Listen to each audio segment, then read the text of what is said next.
톨스토이의 소설 사람은 무엇으로 사는가를 통하여서 사람이 살아가는 세 가지 원리를 나누고 있는데 이제 마지막 세 번째 영상입니다. 혹시 앞서 올려드린 두 영상을 못 보셨으면 제 유튜브 채널 맹경제TV로 들어가셔서 꼭 보시기 바랍니다. 첫 시간은 사람 안에 있는 게 무엇인가 하는 물음이었는데 그 답은 사랑이었습니다. 하나님이 사랑이시잖아요. 그 사랑이 사람 안에도 있다는 사실을 천사 미하엘이 발견한 겁니다. 두 번째 질문은 사람에게 허락되지 않은 것이 무엇인가 하는 거였죠. 사람이 할 수 없는 것은 자기 육체에 관한 지식, 특별히 생과사의 경계를 알 수 없다고 했죠. 하나님께서 천사 미하엘에게 내리신 세 번째 물음은 사람은 무엇으로 사는가 하는 겁니다. 이 소설의 제목과 같습니다. 톨스토이가 이 소설을 통해서 말하려는 의도의 핵심이 바로 여기에 있죠. 당연히 소설 전체에서 가장 긴 분량을 차지하고 있는데 간단히 줄여서 말씀드립니다. 천사 미하엘이 하나님께 죄를 짓고 인간 세상으로 쫓겨났다고 했잖아요. 과연 무슨 죄를 지었기에 이렇게 큰 벌을 받았을까요? 하나님의 명령으로 어느 여인의 영혼을 거두려고 지상에 내려갔습니다. 근데 그 여인의 너무너무 딱한 사정 때문에 하나님의 명령을 수행하지 못했던 겁니다. 미하엘이 그 여인을 찾아갔을 때 그녀는 혼자서 딸 쌍둥이를 낳고 있었습니다. 혼자 해산을 하고 너무 지쳐서 꼼짝 못하고 있던 그 여인이 자기를 데리러 온 천사를 보고 눈물로 애원합니다. 제 남편이 바로 일주일 전에 산에서 일하다가 나무에 깔려 죽었습니다. 그런데 저까지 지금 죽으면 제 딸들도 죽을 수밖에 없습니다. 제발 이 아이들을 위해서라도 저를 좀 살려주세요. 천사가 차마 그 영혼을 데려가지 못한 겁니다. 인정 많은 천사는 오히려 지쳐오고 있는 아이들에게 엄마젖을 물려줍니다. 그리고 하늘에 올라가서 그 사실을 보고합니다. 하나님이 천사에게 말씀하십니다. 너는 지금 당장 다시 내려가라.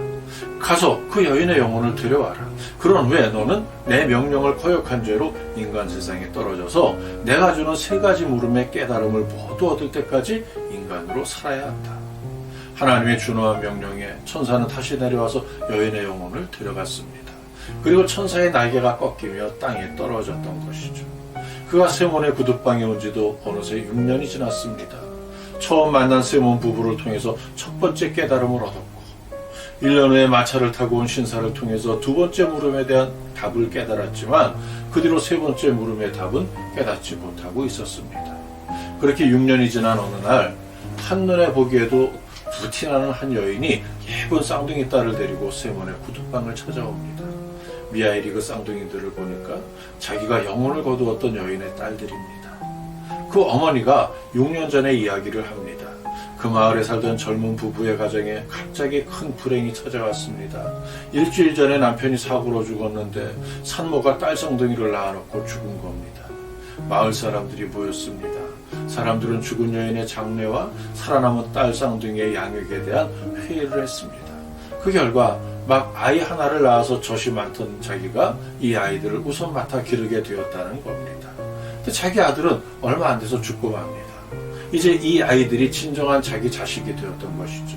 비록 엄격결에 맡아 기르기 시작한 아이들이었지만 이 쌍둥이가 이 여인의 삶의 희망이 되었답니다.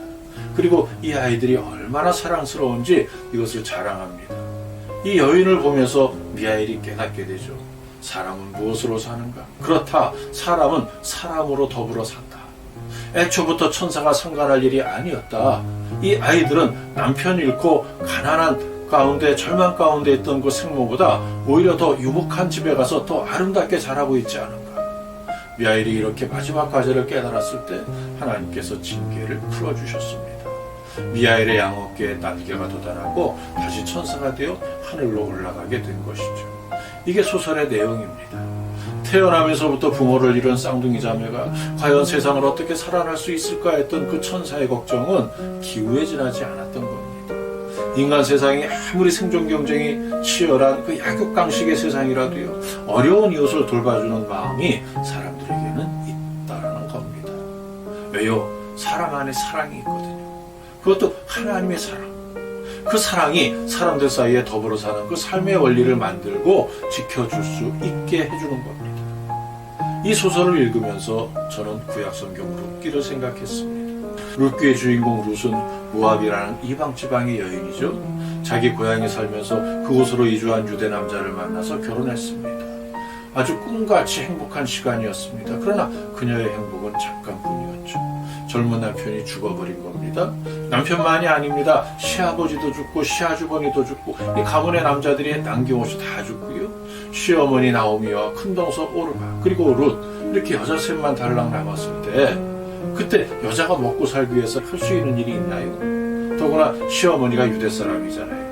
모압에서 먹고 살 길을 찾는 게 불가능했기에 눈물이 양식이 될 수밖에 없었죠. 그때 나오미의 고향에서 어려운 이들에게 양식을 나누어 준다는 소식을 듣게 됩니다. 나오미는 돌아갈 결심을 합니다. 고향으로 가면 내 입에 풀칠을 할 수 있겠지 하는 생각을 한 겁니다. 그런데 이 며느리들은 어떻게 합니까? 나오미의 고향 유대, 그럼 며느리들에게는 이방이 되잖아요. 모압 족속의 며느리들이 핍박받고 수모당할 게 뻔한데 앞길이 구말리 같은 그녀들을 끌고 가서 그 고생을 시킬 수 없었기에 여기서 헤어지자고 합니다. 너희는 너희 고향에 남아서 살 길을 찾으라고 합니다. 큰 며느리는 두 말 않고 순순히 떠났습니다. 그러나 작은 며느리 룻은 끝까지 고집을 피우면서 시어머니를 따르겠다고 합니다. 아무리 어르고 달래도 소용없습니다. 할 수 없이 고향으로 데려가죠. 나오미의 고향인 유대 베들레헴은 아주 배타적인 곳입니다. 하나님의 선택받은 백성이라는 그 선민의식으로 가득한 그 유대인들로부터 모압 여인 룻에게 돌아올 것은 냉대와 몇십 분이었을 것이 안 봐도 뻔한 일이었는데, 그런데 룻이 어떻게 됩니까? 물론 고된 노동으로 시작된 유대의 삶이었죠. 하지만 롯도보다 더한 인생 역전이 그녀를 기다리고 있었습니다. 그야말로 신데렐라 탄생이었죠. 롯이 처음 한 일은 남의 밭에 가서 이삭을 줍는 일이었습니다. 롯은 부지런히 이삭을 주어서 시어머니 나오미를 정성껏 봉양했죠. 근데 그 모습이 나오미를 아는 이스라엘 사람들에게 진실하고 아름답게 보였던 겁니다. 롯 자신도 모르는 사이에 베들레헴의 유력자들 사이에 아주 좋은 소문이 돌게 됩니다. 인정을 받은 것이죠. 하늘은 스스로 돕는 자를 돕는다는 그런 말이 있잖아요. 하나님은 우리의 노력을 절대로 간과하지 않으신다는 말씀입니다. 하나님도 이미 롯을 아시죠. 롯이 시어머니를 따라오면서 어머니의 백성이 나의 백성이 되고 어머니의 하나님이 나의 하나님이 되신다는 이런 고백을 했거든요. 하나님을 감동시키기에 충분한 신앙 고백이잖아요. 드디어 당시 베들레헴의 큰 부자의 유력자였던 보아스를 만나게 되죠. 롯이 보아스의 밭에서 이삭을 주었는데 보아스는 하나님을 경외하는 의로운 부자였습니다. 보아스는 자기 밭에 와서 이삭 주는 사람들을 조금도 싫어하지 않고요, 오히려 위로했습니다. 그래서 많은 여인들이 그의 밭에 와서 이삭을 주었고 그 행렬에 롯도 동참한 겁니다. 근데 이 롯이 워낙 열심히 이삭을 줍다 보니까 밭에 들렀던 보아스의 눈에 띄게 된 거죠. 저 여인이 누구냐는 보아스의 물음에 하인이 답합니다. 나오미와 함께 온 모압 소녀입니다. 그 말을 들은 보아스가 룻에게 가서 말합니다. 너는 다른 밭으로 가지 말고 이 밭에서만 이삭을 주어라. 내가 너를 잘 알고 있다. 그리고 함께 식사를 하며 크게 호의를 베풉니다. 결국 보아스는 룻을 아내로 삼았고 룻은 물론요 나오미까지 봉양합니다. 다시 톨스토이의 소설을 보세요. 사람이 무엇으로 삽니까? 사람으로 더불어 살죠. 어머니가 숨이 넘어가는 순간까지 걱정하며 안타까워했던 어린 쌍둥이들, 천사가 하나님의 명령을 어기면서까지 앞날을 걱정했던 그 아이들이 굶어 죽었습니까? 오히려 호강하며 더 잘 자랐잖아요. 마을 사람들이 서로 돌아보며 사랑과 선행으로 나눈 결과죠. 시어머니를 끝까지 따랐던 룻, 충분히 예상되는 핍박과 수모를 감수하고 시어머니의 고향까지 쫓아와서 지극히 섬겼는데 보세요. 누가 그녀를 핍박했습니까? 아무도 없었죠. 오히려 칭찬하고 위로하고 격려하고 도와줬고요. 함께 사는 세상입니다. 어린 쌍둥이에게 젖을 물릴 여인은 귀한 딸을 둘씩이나 얻게 되었고 룻과 보아스는 모든 유대 사람들의 축복을 받으며 부부가 되었습니다. 이 부부가 함께 누린 커다란 축복이 더 있습니다.